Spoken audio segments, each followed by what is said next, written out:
So I am so excited to talk to you about the video you sent me. I am glad. Not, I Um, sent it to a number of people. Some people just couldn't some people could not digest it. I thought it was extremely interesting. So I am appreciative that you enjoyed it. it's always interesting too, the things that how they land on people. Yes. I find that fascinating because I think we talked about that before in reference to movies. Happy Thanksgiving, by the way. Same to you. Thank you. We talked about that in reference to movies, that I could be so excited about a movie and somebody else will start telling me about the special effects. And it's like, were we watching the same thing?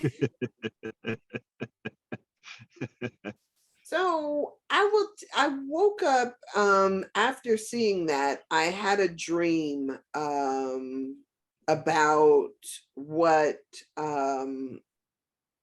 and I should get her name correct. Um Dunston, right? Dunston. Dr. Georgia Dunston. Right. Yes. Okay. So I had a dream the next that night about it when I got up. And so I knew that it was something that is that I need to keep circling back on. And but I have not. I wanted to rewatch it again, but I haven't had a chance to circle Mm-hmm. back on it yet. Mm-hmm. So, Mm-hmm.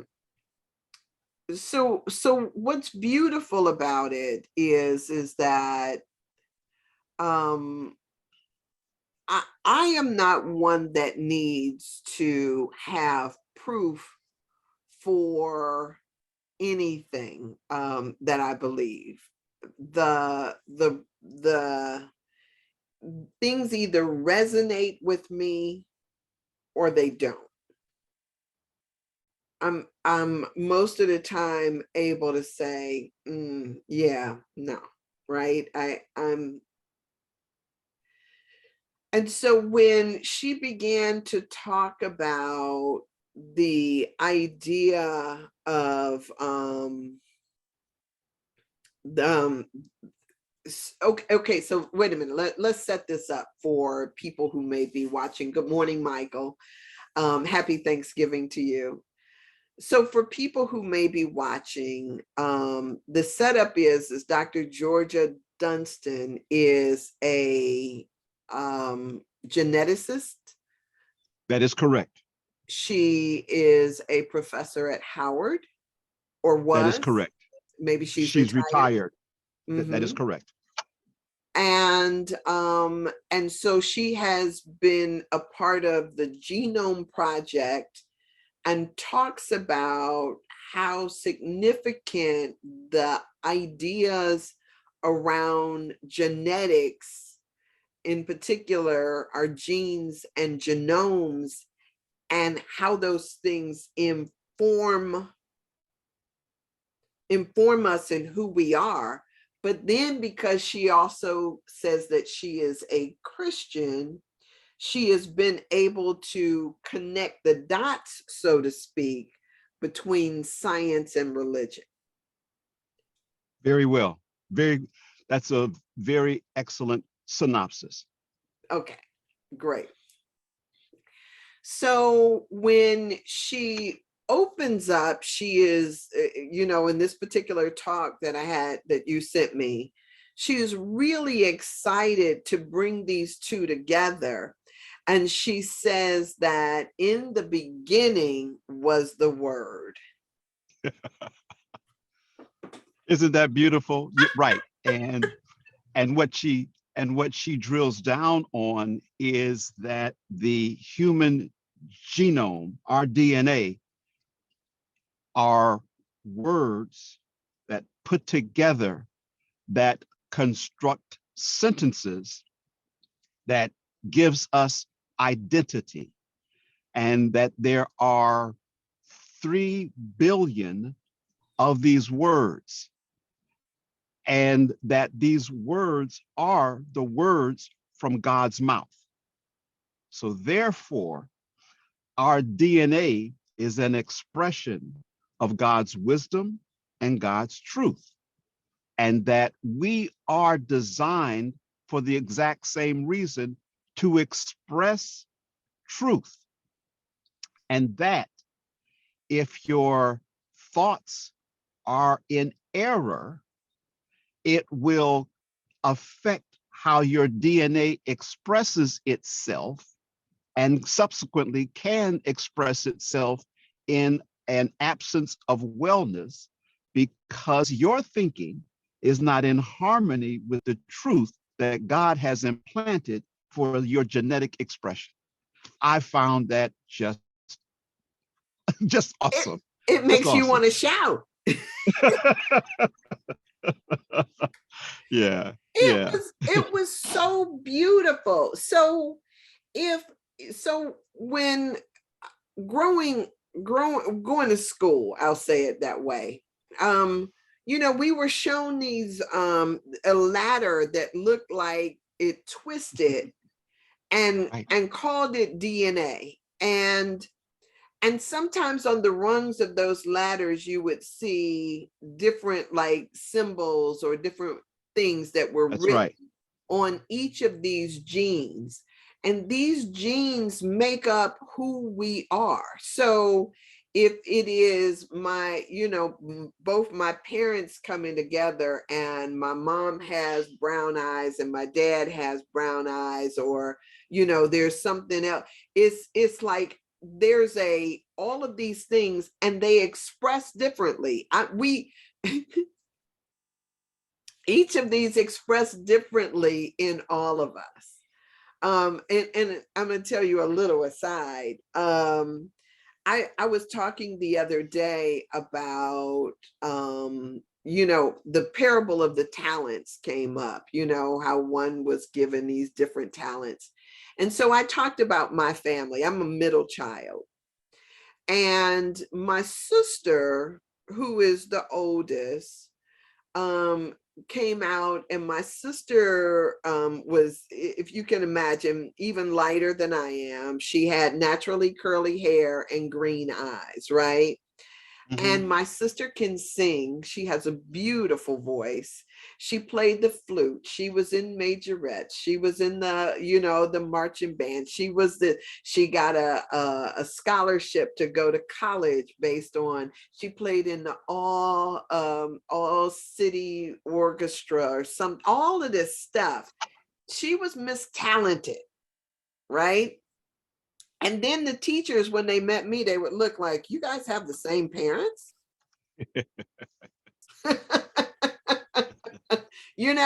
I come from a family full of talented people, and here I was. But each of these genes, with even the 2 same parents, express in different ways in each of us. But then she brings in this thing too called environment. Absolutely.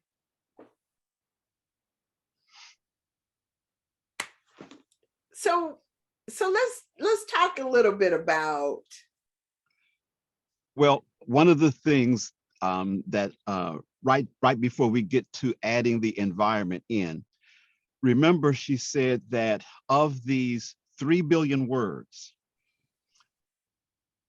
and only 2%, actually she said 1.5% codes for our physical attributes, our height, our nose, our skin color, our hair texture, our body style, our chemistry on the inside.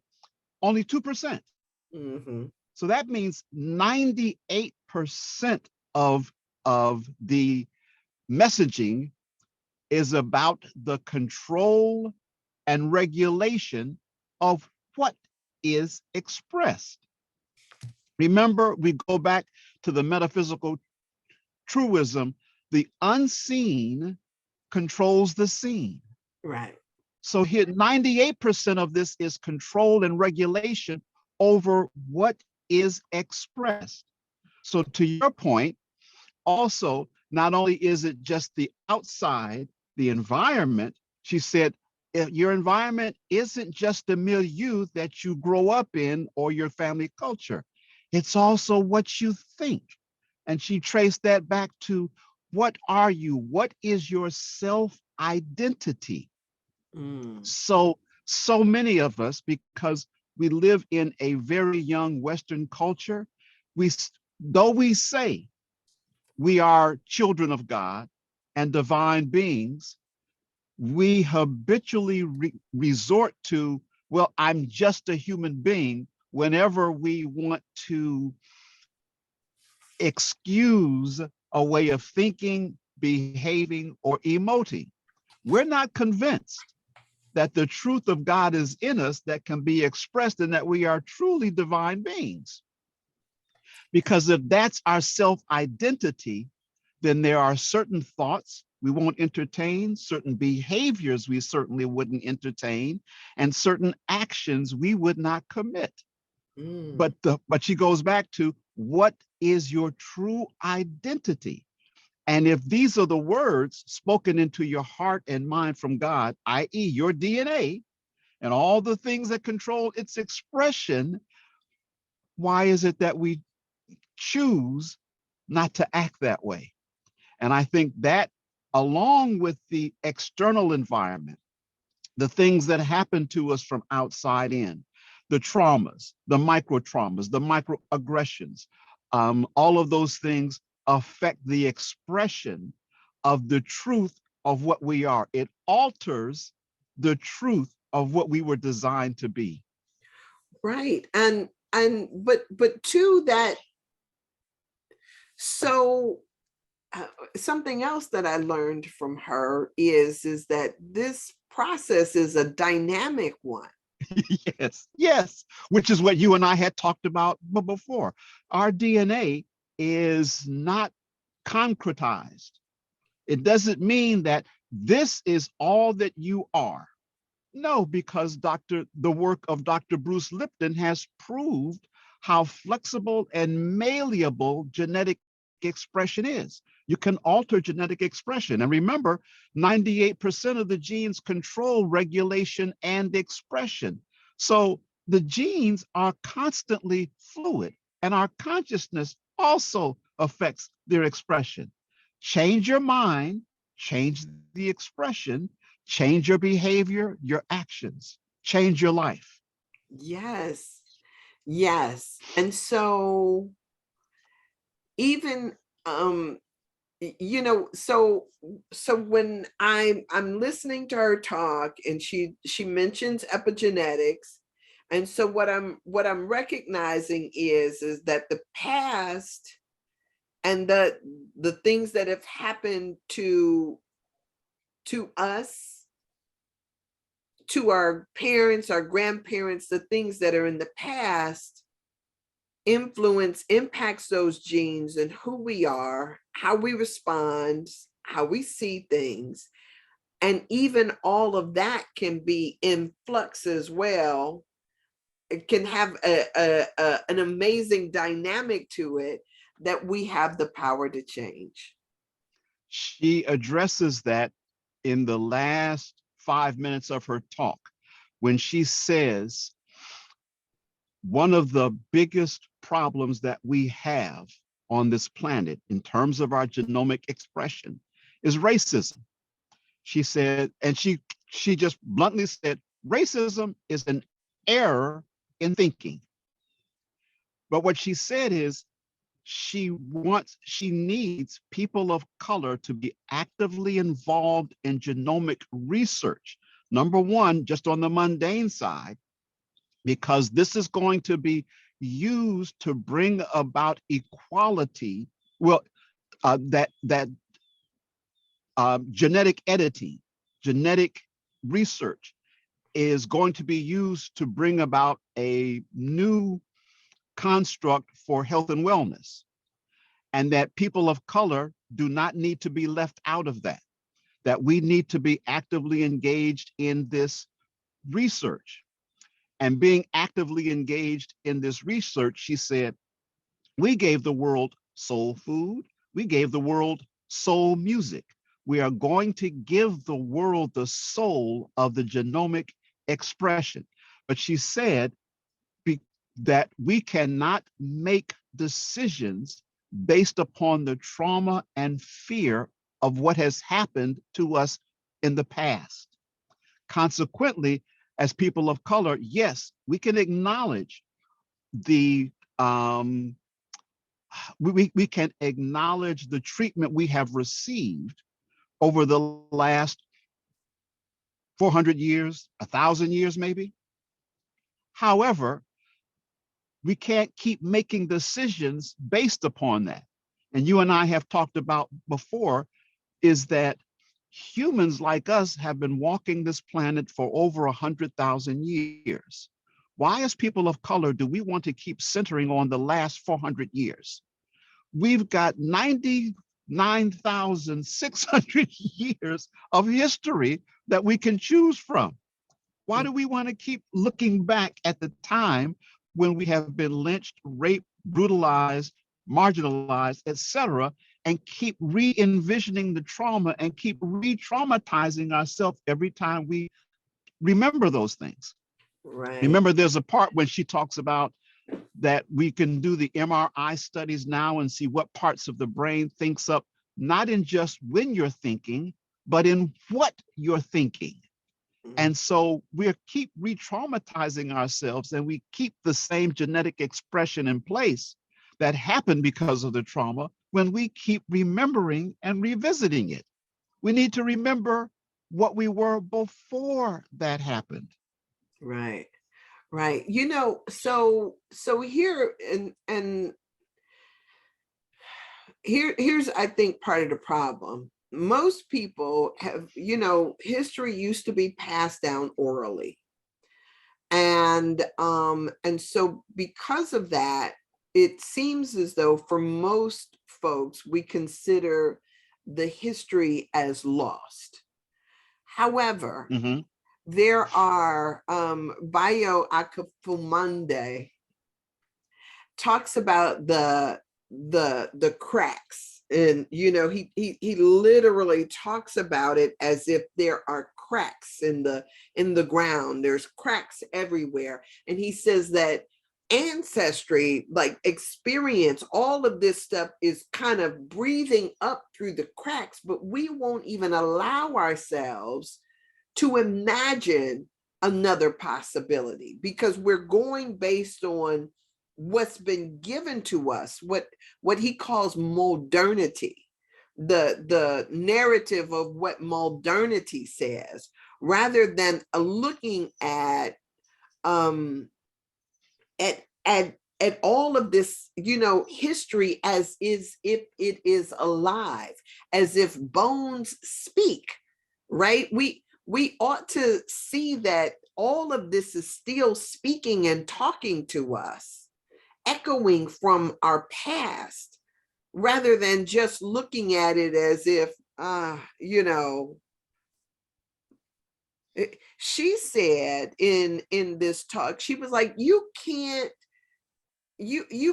not look at humans or humanity without looking to Africa, because that is the base, that is the beginning, the apex of where it all started. So you can't look at it and at the offshoots and think that you can possibly understand. You got to go all the way back to the beginning, to be before all of the alterations were made. She spoke also about DNA. She, remember, there was a part where she speaks about all the work being done for artificial intelligence. Mhm. And she coined the term AI can also mean authentic intelligence. And she said that before we had wireless communication, we had our DNA, which is the truth imprinted in us. And that through what she used the term prayer, which is an adequate term. We can use other words to describe the communicability that DNA gives us to our ancestral past and also to God itself. So this ability to remember is still within us, but it is limitless because our time on this planet has been for so long that we are those who came through before. We are those. So we're actually, as we go into ourselves and start to unlock the truth within ourselves, we don't have to rely. Yes, it's important for people to go to various parts of the world, do the archaeological digs, do the translations. All of that is important. But it is not more important than communicating through your own abilities to go within, make that DNA replicate itself, open up new channels of communication, understand your past yourself, because each of us has been here before. So through your DNA and through proper work, you can unlock your own past lives that will unlock a lot of the things as to why you're expressing what you express now. But you can also unlock that ancient and primal communication that we each have with the divine one, with the creator. All of that, she was saying, is our ability through our DNA. And that's so powerful. And but you know, we have a one of the things that Joe Dispenza has been talking about is, you know, from his research, is that when we're always in survival mode, we are unable to tap into the higher, you know, you talked about the chakras. Right. When we get to the heart chakras and up, That's people right. are unable to tap into those deeper levels because they're still Mm-hmm. in the lower chakras and in survival mode. And when you're in survival mode, you have a tendency to be scrapping and fighting for safety and security. Right. And if you're always focused in on safety and security or protecting yourself, or it will put you only in touch with the physical seen world, and people won't be able to relax and tap into what is unseen. Let me ask you something, and this is to your point. When was the last time you went to the grocery store? Yesterday. Did you express a bit of surprise as to what prices were? Or did you just think nothing about it? I didn't think anything. I'm trying Okay. to think yesterday in particular. I didn't think anything about it. I didn't Okay.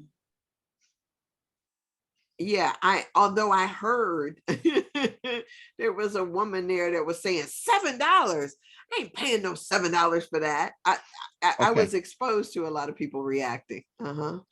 And so I usually go once or twice a week, pick up a few items here and there. And I had to catch myself because I'm looking at some things and thinking, this is ridiculous. This is crazy. To your point is that this economic downturn, and this is worldwide, so they can blame the Democrats, they can blame Joe Biden, they can blame Obama. This is worldwide.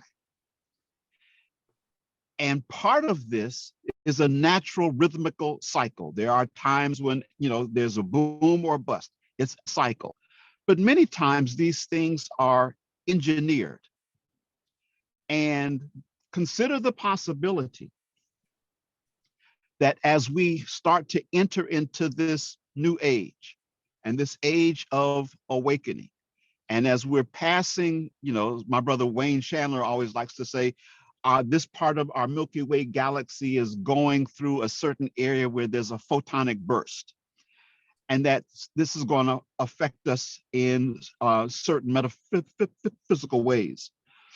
That this putting this planet in this situation of financial stress to keep people in the reactive mode, in the survival mode, to prevent access to the things that are going to naturally open up, to prevent us from truly discovering the powerful creatures that we truly are at this time of this important stage of human evolution on this planet.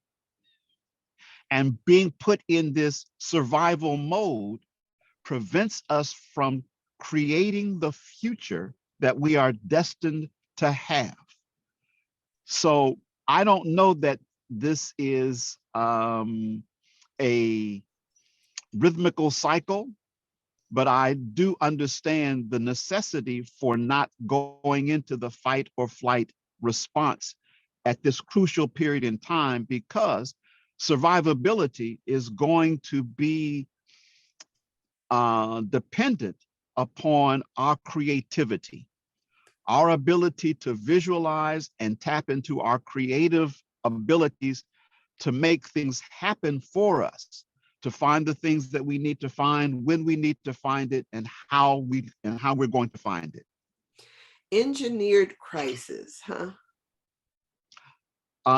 Or as I forgot who said this, and it wasn't that long ago, some national security advisor said, it was Rahm Emanuel, Barack Obama's chief of staff. Mm-hmm. And he said, never let a good crisis go to waste.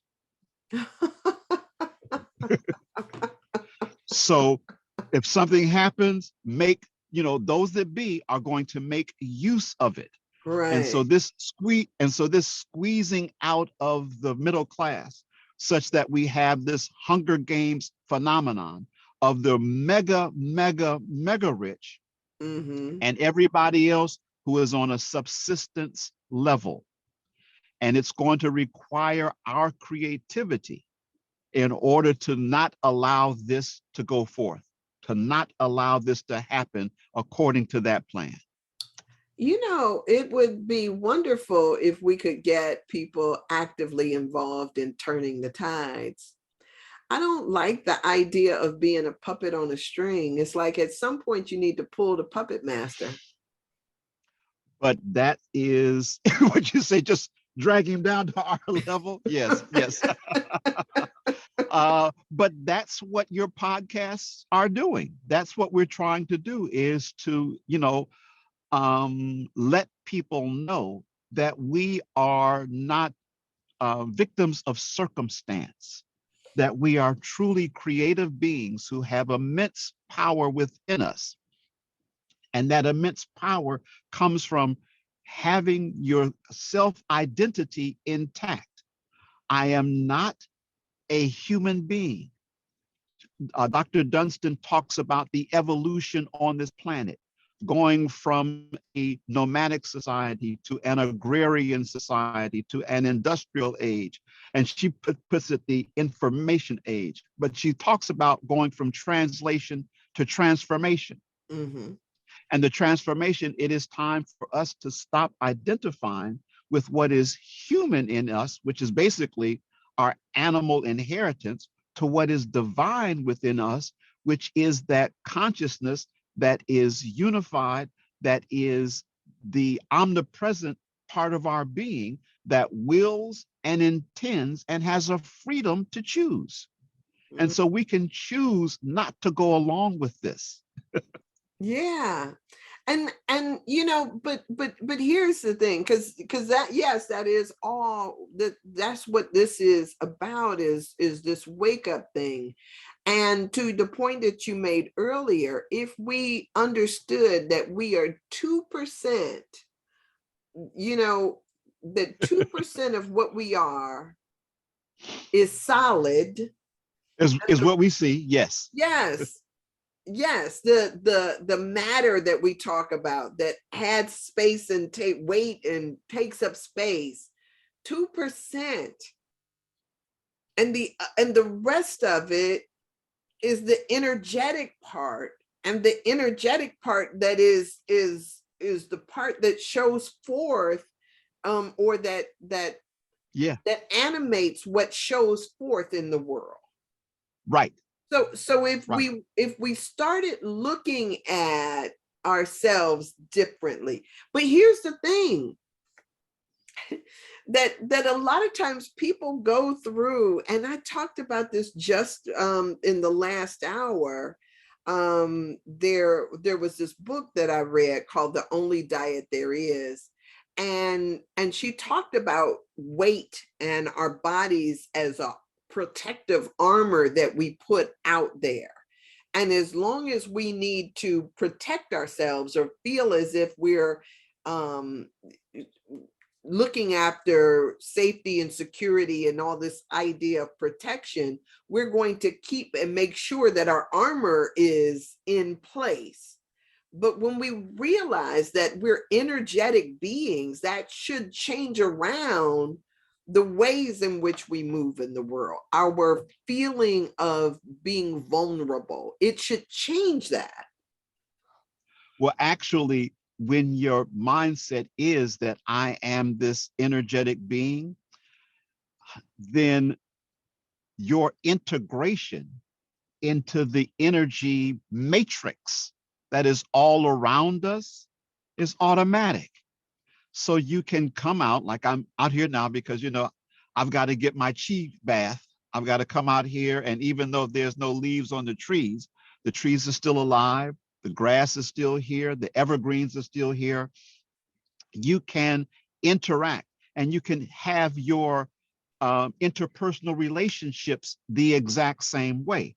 Dr. Dunston talks about sharing, not just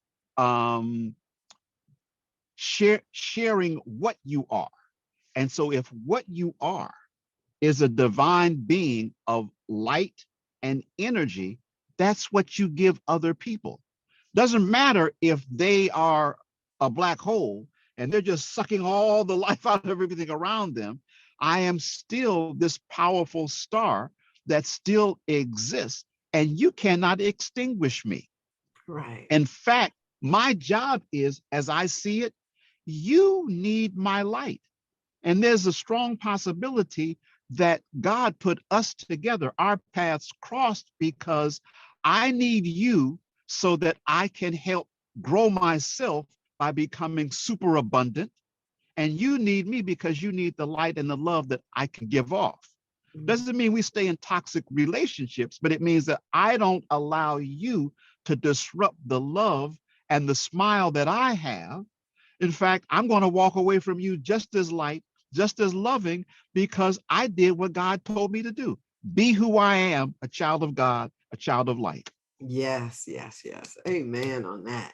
So, and here's the thing, because I love being out in for a chi bath too. I don't know that I use that term, but or ever heard that term, but that's apropos. And so when we just talked about that engineered chaos, right, or that engineered kind of things, one of the things that we have been taught is how to insulate ourselves from what is natural.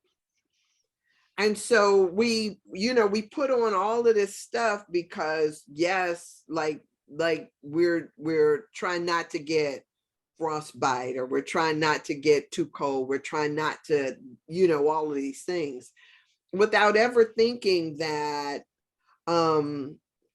maybe those things are there, or what's happening is an indication of something. Like I talked to you last week about somebody's hands or feet that are always cold, and you talked about their chi energy, right? What Right. what I've found is, and this is kind of peculiar to me, is that when I go outside, like even now, and when it's 20 some degrees, if I take off my shoes and step in the grass, my feet are not cold, they're energized. But there is something about putting the rubber and the insulation around my feet that then it seems to magnify the cold, instead of, I don't understand how that works. But what I do know is that when I step off of the grass where my feet were, it looks like everything around that just kind of melted, and I got what I was supposed to get. I don't understand it, but I love it. Do you know that I'm sure you're aware, there is this mythological story, and I can't remember if it's a Roman or a Greek god, and it was a warrior god. And it was every time you knocked it down, its mother was the earth. It would just get stronger because it came in contact full force with its mother, the earth, made it stronger. Come back, you knock it down, it would fall down, lay prone, get stronger, and come back. But there's also in certain religious groups this whole concept of only wearing natural fibers, only wearing cotton, silk, wool, things of that nature, and not any of the synthetics, because of how they have quote unquote commandments from God. But we understand how synthetic fabrics also affect our electromagnetic energy, that the natural fibers have a more harmonious blend with our energy than the synthetic fibers. Wow. Wow. I tell you, there is so much out here for us to rediscover. And because there has been the wool that has been pulled over our eyes to blind us to the truth, we accept what we see. But I think that there is a part of us that knows that there is so much more. And so the Mhm. challenge is not just for us to wake ourselves up, but to help, others to wake up and stay awake, because it's so Yes. easy to fall right back to sleep. Well, that's why when I was talking about the financial chaos, those of us who are still easily managing to keep a roof over our heads, clothes, food, whatever, meet all of the necessities and have some luxuries, we have the benefit of having quote unquote leisure time to spend time and come to certain kind of understanding, and using this platform to help others, and also being able to be in groups, just like the Buddhist monks, whose sole job is to pray for the world. That's all that they do. you know they subsist on donations from outside, because their work is so valuable that the townspeople, the village people come and they do this. And but their whole job is to pray for the world. Those of us who are not in reactive mode, who are not in survival mode, this is our job. This is our job, is to do the work on ourselves, to raise ourselves to a level where we can connect with each other.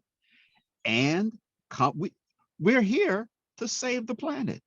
That Yeah. is why you were born the year that you were born, and why you're youthful and vibrant at this time and healthy doing these things, because we understood world was going to need us. Our ancestors are understood. That's why they carved all this stuff in stone.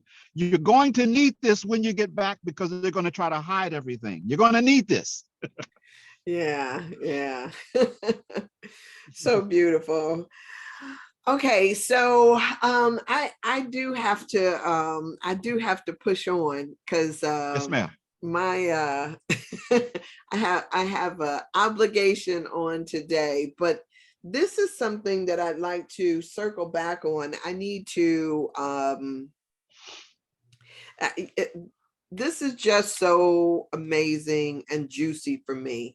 If you are watching this after the fact or listening to this over the air, we are talking about Dr. Gloria Dunston, Dunston, Georgia, Georgia, Georgia, Georgia Dunston. Dunston, Dunston. You can look her up on YouTube, and we can circle back on this conversation again, because I think that there is something that we all should know, not just about there was something else that she talked about as to what we are growing into. Right. Dr. Jean Houston said this amazing quote that I sort of memorized. She said that the infinite, knowing that it could not contract, has coded the relative for expansion into itself. And for me, it has always been my endeavor not to, I was reading Ram Krishna Das, I think, or Ram, no, Ram Dass, yes. Shri, Oh. Shri, oh gosh, I don't know what the heck. I want to tell you the maybe if I can tell you the book.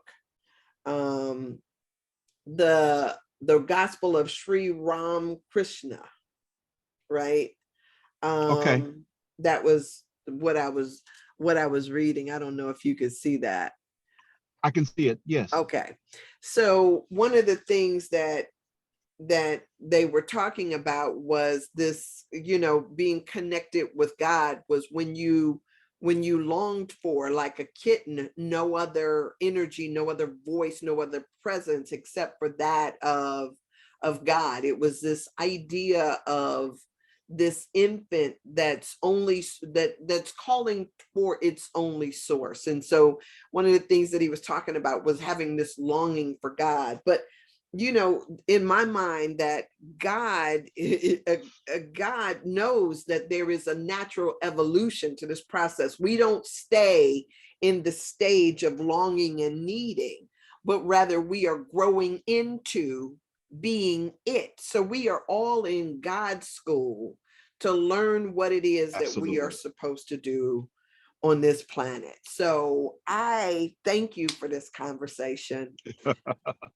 Well, it's a day Thanksgiving. of Thanksgiving. I am thankful for this platform. I'm thankful that you have invited me.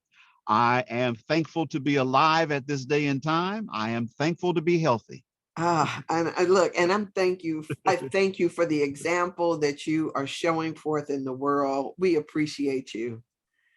Likewise, my sister. Yes. All All right. right. I'll see you. Enjoy your day. Have a have a great day. Yes. In regards to your family, thank you for sharing. Yes, Thank ma'am. them for sharing you with me and all of us. Thank you.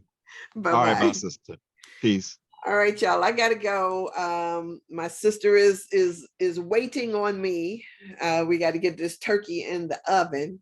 So have an amazing turkey day, and remember there are options. If you there are options.